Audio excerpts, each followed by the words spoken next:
Students, welcome to my class. चलिए आज हम जीके के कुछ महत्वपूर्ण प्रश्नों को डिस्कस करने वाले हैं। स्टार्ट करते हैं हमारी आज की क्लास। आई होप आपको हमारी क्लास पसंद आएगी। प्लीज़ वीडियो को लाइक कीजिए, कमेंट कीजिए, शेयर कीजिए, सब्सक्राइब कीजिए।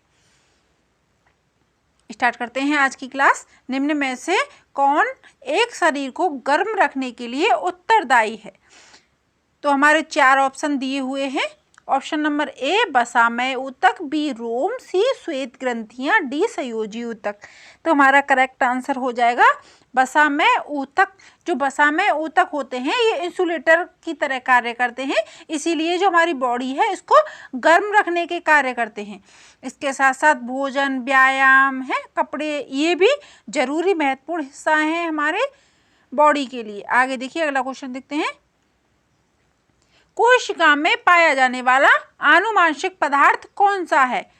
Option number A protein, B carbohydrate, C DNA, C और डी आरएनए। तो हमारा करेक्ट आंसर हो जाएगा ऑप्शन नंबर सी। जो डीएनए होता है ये कोशिका में पाया जाने वाला आनुवांशिक पदार्थ है और डीएनए की फुल फॉर्म क्या होती है? Deoxy ribo nucleic acid. D oxy ribo nucleic acid. आगे देखते हैं अगला क्वेश्चन। माता पिता के गुण उनकी संतानों में किसके द्वारा स्थानांतरित होते हैं? ए रक्त के द्वारा, बी हार्मोन्स के द्वारा, सी गुणसूत्र के द्वारा, डी इनमें से कोई नहीं। तो हमारा करेक्ट आंसर क्या हो जाएगा? ऑप्शन नंबर सी, गुणसूत्र के द्वारा जो माता पिता होते हैं उनके गुण उनकी संतानों में ट्रांसफर होते हैं। आगे देखिए अगला क्वेश्चन देखते हैं। किस कारण एक ही माता पिता की जो सभी संतानें होती हैं वो समान नहीं होती हैं? ए आनुवांशिक विभिन्नता के कारण, बी वातावरण की विभिन्नता के कारण, सी दोनों, डी इनमें से कोई नहीं। तो हमारा करेक्ट आंसर हो जाएगा ऑप्शन नंबर सी, आनुवांशिक विभिन्नता के कारण और वातावरणीय विभिन्नता के कारण किसी भी माता पिता की जो सभी संतानें होती हैं वो सेम नहीं होती हैं।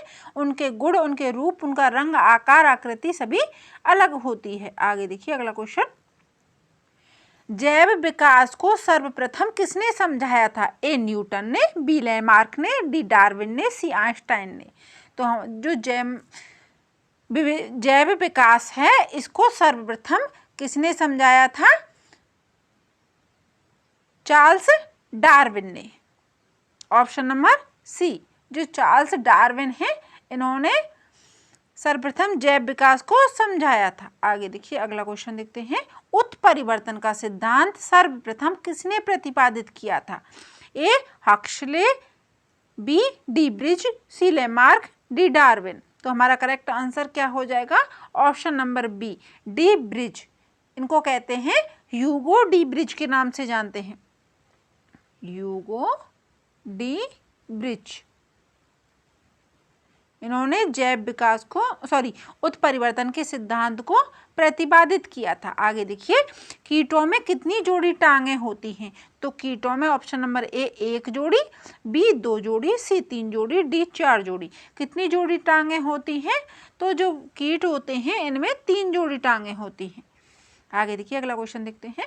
मच्छर में लाल खून का उभर आना किस पोषण के कारण होता है? तो हमारे 4 ऑप्शन दिए हुए हैं। ऑप्शन नंबर ए पौधे के कारण, बी केचुआ, सी स्तनधारी, डी तिलचट्टे। तो जो मच्छर होते हैं इनमें जो लाल खून है वो उभर किसके कारण उभर आता है? पौधे के कारण। जो पौधे होते हैं इनके कारण इनका जो लाल खून है वो उभर आता है। आगे देखिए अगला क्वेश्चन देखते हैं। बिच्छू का जो विष होता है वो कहाँ पाया जाता है? ए मुंह में, बी डंक में, सी टांग में और डी इनमें से कोई नहीं। तो जो बिच्छू होता है उसका जो डंक होता है उसकी जो एक जोड़ी जो विष ग्रंथियां होती हैं वो डंक में आकर के खुलती हैं।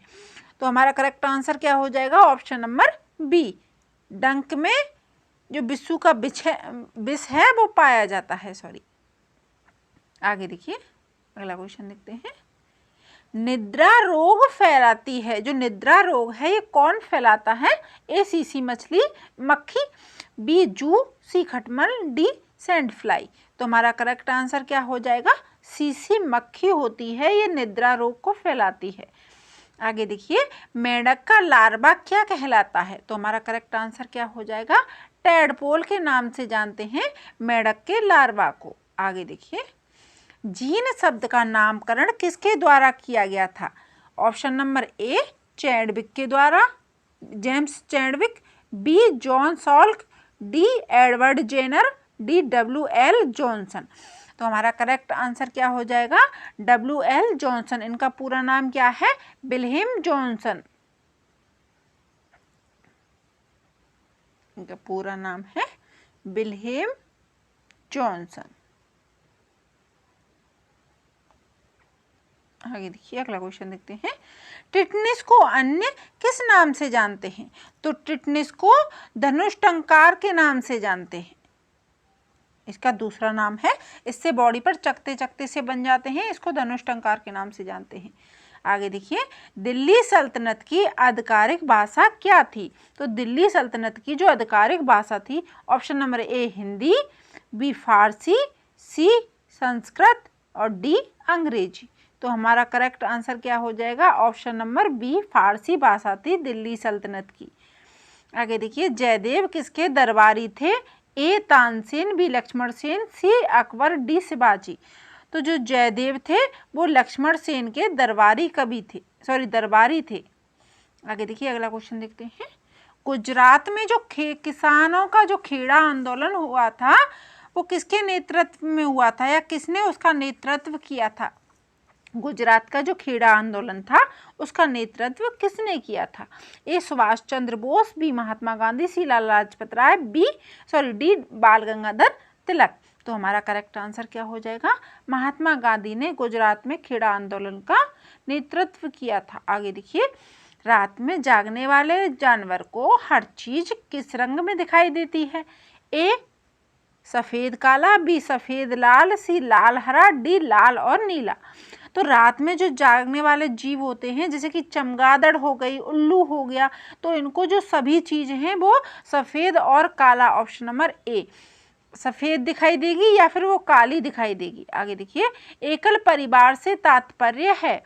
ए माता पिता और बच्चे, बी माता पिता और दादा दादी, सी माता पिता और उनके शादीशुदा बच्चे, मिसप्रिंट हो गया है, डी माता पिता और उनके अविवाहित बच्चे। तो हमारा करेक्ट आंसर क्या हो जाएगा? ऑप्शन नंबर डी माता पिता और उनके अविवाहित बच्चे एकल परिवार में होते हैं। आगे देखिए, मॉन्ट्रियल प्रोटोकॉल का संबंध किससे है?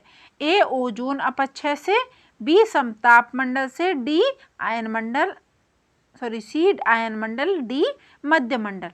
तो जो मॉन्ट्रियल प्रोटोकॉल है इसका संबंध ओजोन अपक्षय से है। आगे देखिए, अगला क्वेश्चन, पौधे के कौन सा भाग वाष्पित होता है? तो पौधे का ऑप्शन नंबर ए तना, बी रंध्र या पत्तियां, सी जड़, डी फूल। तो पौधे का ऐसा कौन सा भाग है जो कि वाष्पित होता है? तो वो हो जाएगा हमारा रंध्र या पत्तियां। आगे देखिए, संविधान के किस संशोधन के द्वारा सहकारी समिति को संवैधानिक दर्जा दिया गया था? ऑप्शन नंबर ए 97वां, बी 21वां, सी 31वां, डी 81वां। तो ऐसा कौन सा संवैधानिक संशोधन हुआ था जिसके द्वारा जो संवैधानिक दर्जा दिया गया था? तो हमारा करेक्ट आंसर हो जाएगा ऑप्शन नंबर ए 97वां संविधान संशोधन, और ये हुआ था 2011 में। आगे देखिए, अगला क्वेश्चन देखते हैं। तंबाकू की लत किन कारणों से लगती है? A nicotine, B calcium, C vitamin, D protein.